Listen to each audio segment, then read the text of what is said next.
selamat siang Nak Mita. Bagaimana kabarnya? Iya, siang, Bu. Alhamdulillah, kabar saya baik, Bu.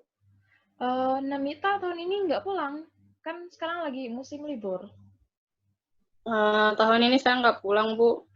Lah, kenapa begitu? Nah, soalnya kan sekarang lagi musim COVID, Bu. Takutnya kalau nanti saya pulang, nanti saya yang bawa penyakit buat keluarga saya. Kan saya nggak tahu, mungkin saat perjalanan pulang nanti saya terpapar COVID. Apalagi kampung saya jauh, Bu. Oh Hmm, iya, Bu. Saya boleh mengungkapkan sesuatu nggak? Karena saya sekarang merasa tidak tenang, Bu. boleh loh. Boleh lah Mita. Di sini Ibu siap membantu Mita. Tapi sebelumnya apa yang ingin Nak Mita capai dari konseling kita hari ini? Pokoknya yang intinya itu, Bu, saya ingin keluar dari masalah ini dan menemukan solusinya. Oke, baiklah. Namun sebelum itu, Ibu minta kesepakatan waktu untuk membahas supaya efisien dan teratur. Berhubung sekarang lagi bulan puasa, supaya Ibu bisa mencari takjil untuk berbuka nanti. Bagaimana kalau konseling kita hari ini 45 menit ke depan? Saya setuju, Bu. Saya rasa 45 menit juga cukup. Saya minta Bu, bisa dirahasiakan. Saya tidak ingin orang lain tahu permasalahan saya ini, Bu. Oke, baiklah. Ibu tidak akan menceritakan permasalahan yang akan kita ceritakan nantinya. Baik itu dengan orang terdekat Ibu ataupun orang lainnya. Karena kerahasiaan konseli adalah bagian dari hidup konselor. Itu juga bagian dari kode etik Ibu sebagai konselor, seperti itu. Baiklah, Bu. Oke, kalau begitu sekarang coba Nak Mita ceritakan apa yang mengganggu Nak Mita saat ini. Hmm, Sekarang saya ini sedang bingung, Bu. Bingung? Hmm, Lalu? Karena kebingungan itu, saya juga tidak bisa berkonsentrasi dalam belajar. Jadi sekarang Mita merasa tidak bisa berkonsentrasi pada pelajaran karena mengalami kebingungan. Benar seperti itu? Iya, Bu. Nah, selain itu juga, saya juga sering merenung di kelas, melamun. Baiklah. Jadi dari kebingungan tersebut akhirnya membuat Nak Mita menjadi sedikit menyendiri seperti itu. Iya, betul, Bu. Oke, adakah hal lain yang mungkin masih mengganggu pikiran Mita saat ini? Hmm, selain kebingungan yang dalam pikiran saya itu, saya juga resah dan cemas, Bu. Jadi perasaan Mita saat ini juga terganggu dan menimbulkan keresahan Hmm, serta kecemasan diri Mita seperti itu. ya, ya itulah yang sekarang saya alami, Bu. Oke, baiklah. Mita, mari kita lihat masalah Mita lebih jauh. Tadi Mita mengatakan bahwa pikiran Mita sedang bingung, kemudian juga Mita merasa cemas, resah.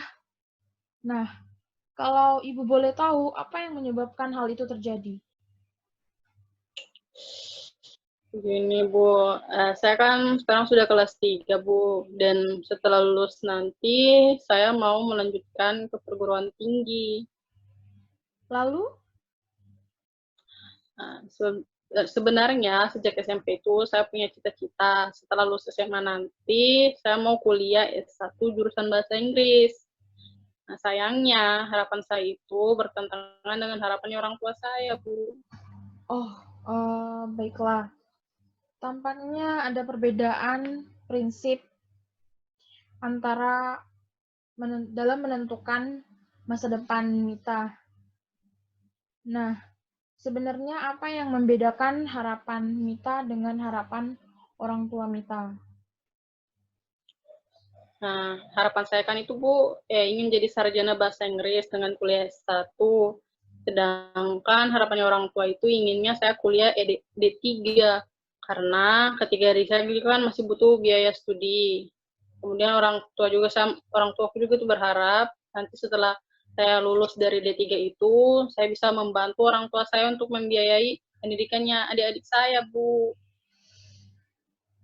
Baiklah, nampaknya hal ini juga sedikit menyinggung masalah keuangan, kesulitan dalam hal kesulitan keuangan keluarga Namita, sehingga orang tua Namita menyarankan untuk kuliah di jenjang diploma saja. Benar seperti itu. Iya, Bu. Mungkin hal tersebut juga menjadi dasarnya. Meskipun orang tua saya tidak pernah membicarakan keuangan, tapi apalah, berapa sih gajinya supir bus sih, Bu? Baiklah, Ibu mengerti dengan apa yang Namita rasakan saat ini. Kemudian, mari kita lihat lagi lebih jauh, lebih mendetail.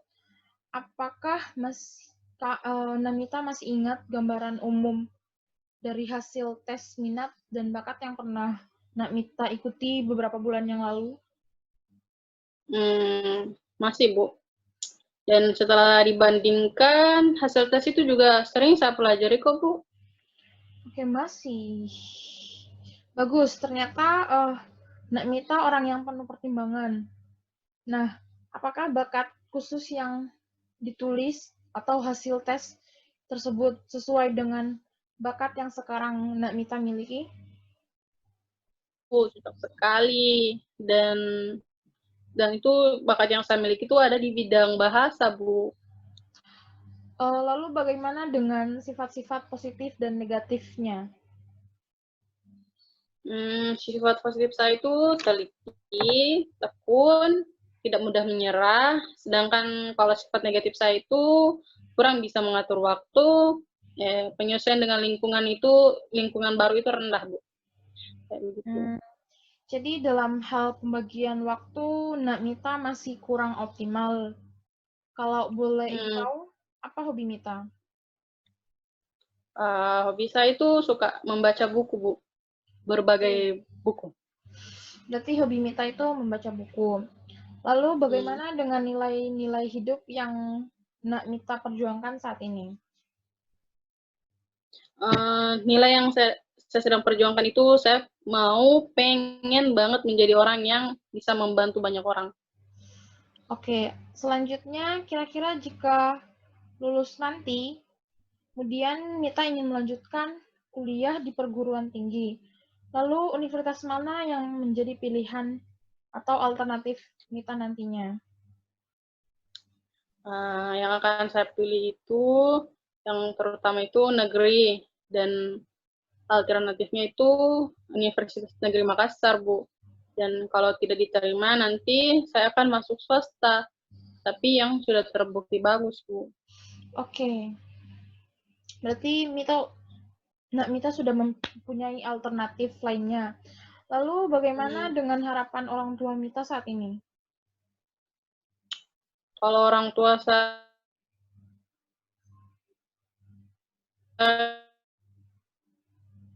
cepat selesai, dan disarankan itu kuliah di D3 perguruan tinggi, Bu. Dan agar saya juga cepat selesai dan cepat bekerja dan bisa bantu juga orang tua saya, Bu. Itu harapannya. Nah, dari pembicaraan kita sekarang, perbedaan harapan antara Mita dengan orang tua Mita mulai tampak jelas. Mana lagi? Nah, itulah yang menyebabkan saya bingung, Bu. Lalu saya sekarang harus berbuat apa? Kalau Ibu memberikan kamu skala penilaian antara 1 sampai 10, di mana angka 1 adalah kebingungan Mita karena perbedaan pendapat pilihan dengan orang tua Mita, dan 10 adalah skala perasaan bebas dari kebingungan tersebut karena sudah mampu memutuskan pilihan yang akan diambil nantinya. Kalau menurut saya skala penilaian saya itu mungkin ada di angka 4, Bu. Wow, berarti kamu berada pada kebingungan yang benar-benar mengganggu kamu. Sekarang sudah memasuki tahun ketiga bersekolah di tingkat SMA. Apa yang membuat kamu tetap bertahan dengan keputusan orang tua kamu, sedangkan kamu dalam keadaan bingung seperti itu? Ya, iya Bu, benar sekali. Saya hanya berusaha mengikuti semua keinginan orang tua saya. Sampai akhirnya saya benar-benar tidak bisa mengikuti keinginan orang tua saya sekarang ini, Bu. Oke, baiklah. Mari kita lihat satu persatu keuntungan dan kerugian dari keinginan antara pilihan orang tua Mita dan juga pilihan yang Mita ambil sendiri. Ya, baik, Bu. Oke, sekarang coba kira-kira apa yang menjadi keuntungan jika Mita memilih kuliah S1 di jurusan Bahasa Inggris? Keuntungan saya kalau kuliah di S1 Bahasa Inggris itu, saya akan mendapatkan gelar sarjana Bahasa Inggris. Sesuai dengan cita-cita saya sejak saya SMP, dan yang jelas jenjang karirnya juga lebih baik. Lalu bagaimana dengan keuntungan ketika berkuliah di D3? Kalau D3, waktu kuliahnya itu singkat, Bu. Hanya 3 tahun. Artinya pengeluaran biaya studi itu pasti akan lebih sedikit dan pasti akan didukung orang tua saya, Bu. Karena sesuai dengan harapan mereka juga. Oke. Nah, kita sudah melihat keuntungan jika Mita harus kuliah di jenjang strata ataupun diploma. Hmm, Sekarang kita lihat kerugian apa yang mungkin Mita dapatkan jika kuliah di jenjang strata maupun di diploma. Kalau kerugiannya, jika saya kuliah di S1 Bahasa Inggris itu, studinya akan lebih lama tentunya. Minimal itu ada 4 tahun kalau lancar-lancar. Artinya biaya studi yang dikeluarkan juga akan tambah banyak, Bu. Dan tidak sesuai juga dengan harapannya orang tua aku. Lalu kerugian kalau kuliah di D3 diploma seperti apa? Uh, yang pertama itu tidak sesuai dengan cita-cita saya juga, Bu, pastinya. Dan saya tidak akan mendapatkan gelar sarjana bahasa Inggris, Bu. Nah, jadi terus ini bagaimana, Bu? Setelah saya mengungkapkan keuntungan dan kerugian dari masing-masing jenjang ini, saya juga masih bingung harus memilih yang mana, Bu. Baiklah, untuk itu langkah selanjutnya Ibu akan bertanya kepada Mita, mungkinkah kamu kuliah di strata, mungkinkah Mita kuliah di diploma? Ya mungkin saja, Bu. Tapi silahkan Nak Mita lanjutkan. Saya ragu, Bu. Mita, jadi Ibu jadi bingung. Kamu mengatakan mungkin, dan selanjutnya kamu sedih. Apa kamu, apa maksud kamu tersebut? Dengan pertanyaan Ibu tadi itu, apakah ini berarti saya harus mengambil kuliah D3, Bu? Oh, begitu. Maksud Ibu juga sebenarnya bukan begitu. Dengan pertanyaan Hmm, itu, kita akan semakin mudah memetakan pilihan-pilihan. hmm, Bagaimana kita lanjutkan? baik, Bu. Oke, Ibu akan bertanya kembali. Inginkah dan bisakah kamu sebenarnya jika hanya harus kuliah D3 saja? Ya, kalau dari hati saya sendiri, saya bisa, Bu. Tapi tidak ingin. Tapi saya juga bingung dengan tuntutan orang tua saya. Padahal jika dipaksakan, saya yakin kuliah saya tidak akan bermasalah, Bu. Bermasalah, maksudnya? Maksud saya itu pasti saya tidak akan malas-malasan, Bu. Dan saya yakin saya tidak akan dan saya tidak akan menyanyiakan itu, Bu. Dan saya akan rajin belajar tentunya, Bu. Sebenarnya Ibu tidak setuju dengan pikiran Mita yang seperti itu. Bagaimanapun juga semua siswa itu harus menuntut ilmu. Jadi tidak ada kata untuk bermalas-malasan seperti itu. Ya, betul juga sih, Bu. Itu hanya pikiran saya kok, Bu. Jadi salah. Oke. Di sini Mita sudah mulai membuka jalan pikiran baru ya. Nah, Mita, apakah nantinya kamu akan tetap memilih kuliah S1 Bahasa Inggris? Tampaknya begitu, Bu. Saya memang harus ke jenjang S1. Oke. Tampaknya keputusan Mita ini sudah bulat ya. Terus, bagaimana dengan harapan orang tua tentang kuliah D3? Aduh, kalau itu saya jadi bingung lagi, Bu. Kira-kira apa usulnya Ibu mengenai itu? Sebelum Ibu memberikan usul, Ibu mau bertanya dulu. Hmm. Kalau kamu mantap kuliah S1, bagaimana dengan biaya studimu nantinya? Di sana kan orang tua kamu juga kesulitan biaya. Ya, memang Bu, pasti nanti ada kendala dengan biaya ekonomi dari keluarga saya. Saya akan berusaha mencari beasiswa di universitas yang nanti saya pilih nanti, Bu. Saya juga akan kuliah sambil bekerja dan mungkin saya akan mencari pekerjaan sampingan, Bu. Oke, apa nantinya kamu tidak kesulitan untuk membagi waktu kamu antara kuliah dan bekerja?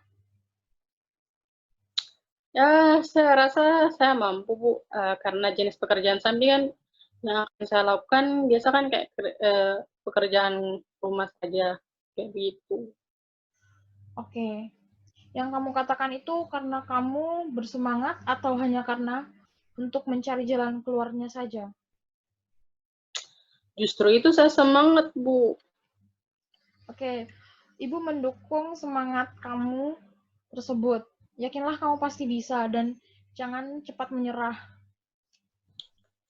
Terima kasih ya, Bu, atas dukungannya. Oke, nah untuk beasiswa yang Mita cari, biasanya akan ada konsekuensi khusus dari pihak perguruan tinggi. Maksudnya, kamu juga akan dituntut untuk mendapat nilai yang mereka tentukan. Apakah Mita siap? Saya rasa dalam hal nilai dan prestasi di perguruan tinggi, saya juga bisa memenuhinya, Bu. Oke, kalau melihat kemampuan Mita sekarang, Ibu tidak ragu. Nah, untuk masuk perguruan tinggi negeri, saya usulkan kamu masuk program beasiswa unggulan saja. Nah, daftarnya juga melalui pihak sekolah seperti itu. Emang ada ya, Bu? Ada, apalagi Universitas Negeri Makassar kan menyediakan untuk jalur bibit unggulan bagi siswa yang berprestasi. Nah, kamu lengkapi saja syaratnya, nanti biar ibu yang memberikan rekomendasinya seperti itu. Oh, baik, Bu. Saya nanti akan melengkapi syarat-syaratnya. Oke, bagus sekali. Kalau boleh ibu tahu, apakah pernah Mita memiliki keinginan dan menyampaikan kepada orang tua tentang harapan Mita sebelumnya? Belum pernah, Bu. Saya takut sama ayah saya dan mama saya. Oh, begitu ya. Baiklah, begini. Ibu meminta Mita untuk memejamkan matanya sebentar dan mencoba membayangkan bila nanti malam pada saat Mita tidur dan di dalam tidur Mita bermimpi dengan seorang yang memiliki kekuatan untuk bisa membuat Mita berani menyampaikan keinginan Mita kepada orang tua. Keesokan harinya, Mita dengan penuh keberanian berbicara dengan orang tua Mita dan orang tua Mita pun akan mempertimbangkan keinginan Mita. Sekarang Mita bisa membuka matanya. Kemudian, apa yang Mita rasakan bila bisa melakukan hal tersebut? Ya, tentu saja Bu, saya akan merasa sangat senang dan meski tidak disetujui, tapi setidaknya saya sudah menyampaikan apa yang ingin saya sampaikan sama orang tua saya, Bu. Jadi, apa yang akan Sinta lakukan agar bisa menyampaikan keinginan Mita tadi? Saya harus bisa menyampaikan keinginan saya kepada orang tua saya, Bu. Oke, bagaimana Mita akan melakukan hal tersebut? Biasanya ayah dan ibu saya itu akan bersantai saat selesai makan, dan mungkin pada saat itu saya akan mencoba bicara dengan orang tua saya, Bu. Oke, bagus sekali. Nanti pada waktu malam hari saat keluarga Mita sedang santai, coba kamu bicarakan secara baik-baik dengan orang tua Mita. Saya yakin jika Mita belajar terbuka kepada orang tua Mita, mereka pasti akan memahami keinginan Mita, seperti itu. Oke, Bu. Akan saya coba. Saya siap. Oke. Nah, begitu dong. Untuk pilihan perguruan tinggi, kamu mantap memilih UNM? Ya, Bu. Saya akan mencoba masuk program bibit unggulan. Jika tidak diterima, baru mencari perguruan tinggi swasta, Bu. Oke, tampaknya Nita sudah matang dengan rencana-rencananya ya. Sekarang kalau Ibu memberikan kamu skala penilaian antara 1 sampai 10, yang dimana skala 1 adalah kebingungan karena perbedaan pilihan dengan orang tua Mita, dan skala 10 adalah perasaan bebas dari kebingungan tersebut karena sudah mampu memutuskan pilihan karir Mita sendiri. Kalau sekarang itu level 8, Bu. Kalau awalnya itu saya bingung dengan keputusan karir yang akan saya ambil. Nah, sekarang itu saya sudah bisa mengambil keputusan dan pilihan karir saya. Lebih baik lagi karena saya sudah punya rencana mengenai apa yang akan saya lakukan ke depannya. Mita, sekali, setidaknya ada peningkatan dari angka 4 ke angka 8. Baiklah, Mita. Tampaknya keinginan Mita sekarang sudah terjawab, bukan? Ya, sudah, Bu. Sekarang saya merasa lega. Baiklah, rupanya waktu kita sudah hampir habis. Untuk itu, mari kita manfaatkan waktu yang tinggal sedikit ini. Iya, Bu. Baiklah, sebelumnya Ibu ingin kamu mengungkapkan kembali pokok-pokok pembahasan kita sampai di sini. Baiklah, Bu. Sebelumnya saya datang menunggu Ibu karena saya merasa bingung, cemas, resah, dan suka merenung di kelas. Semua itu terjadi karena harapan saya berbeda dengan harapan orang tua saya, yaitu mengenai jenjang perguruan tinggi yang harus diambil setelah lulus SMA. Nah, saya sendiri menginginkan kuliah di S1 Bahasa Inggris, sedangkan orang tua saya itu menginginkan kuliah D3 Bahasa Inggris. Nah, akhirnya saya bisa menentukan pilihan sendiri dan memutuskan kuliah S1 Bahasa Inggris di UNM, dan akan mencari tambahan biaya kuliah sendiri dengan kerja sampingan. Dan saya juga akan membicarakan secara baik-baik keputusan saya ini dengan orang tua saya, Bu. Bagus. Mita sudah bisa menemukan pilihan Mita sendiri. Bagaimana perasaan Mita saat ini? Ya, saya merasa sangat senang dan merasa sangat enakan karena kebingungan saya sekarang itu sudah bisa saya atasi. Baiklah, Ibu akan meminta kamu untuk membicarakan keputusan yang kamu ambil dengan orang tua Mita nantinya. Iya, Bu, akan saya laksanakan. Sebelumnya saya sangat berterima kasih, Bu. Baiklah, kalau kamu tidak keberatan, kita akan melakukan video call lagi. pada hari dan jam yang sama untuk membicarakan pengalaman Mita setelah melakukan konseling hari ini. Oke, Bu, saya setuju. Nah, pertemuan kita sudah sampai pada jelasan masalah Mita. Apakah ada hal lain yang ingin Nak Mita ungkapkan lagi? Saya kira untuk saat ini sudah tidak ada lagi, Bu. Dan terima kasih banyak ya, Bu. Saya pamit dulu. Oke, saya kira sudah tidak ada lagi, Bu. Kok saya baca lagi? Baiklah, jika begitu, terima kasih atas waktunya. Semoga puasanya hari ini lancar-lancar saja dan jangan lupa selalu berdoa dan minta petunjuk pada Tuhan. Ya, Bu. Terima kasih ya, Bu. Oke, terima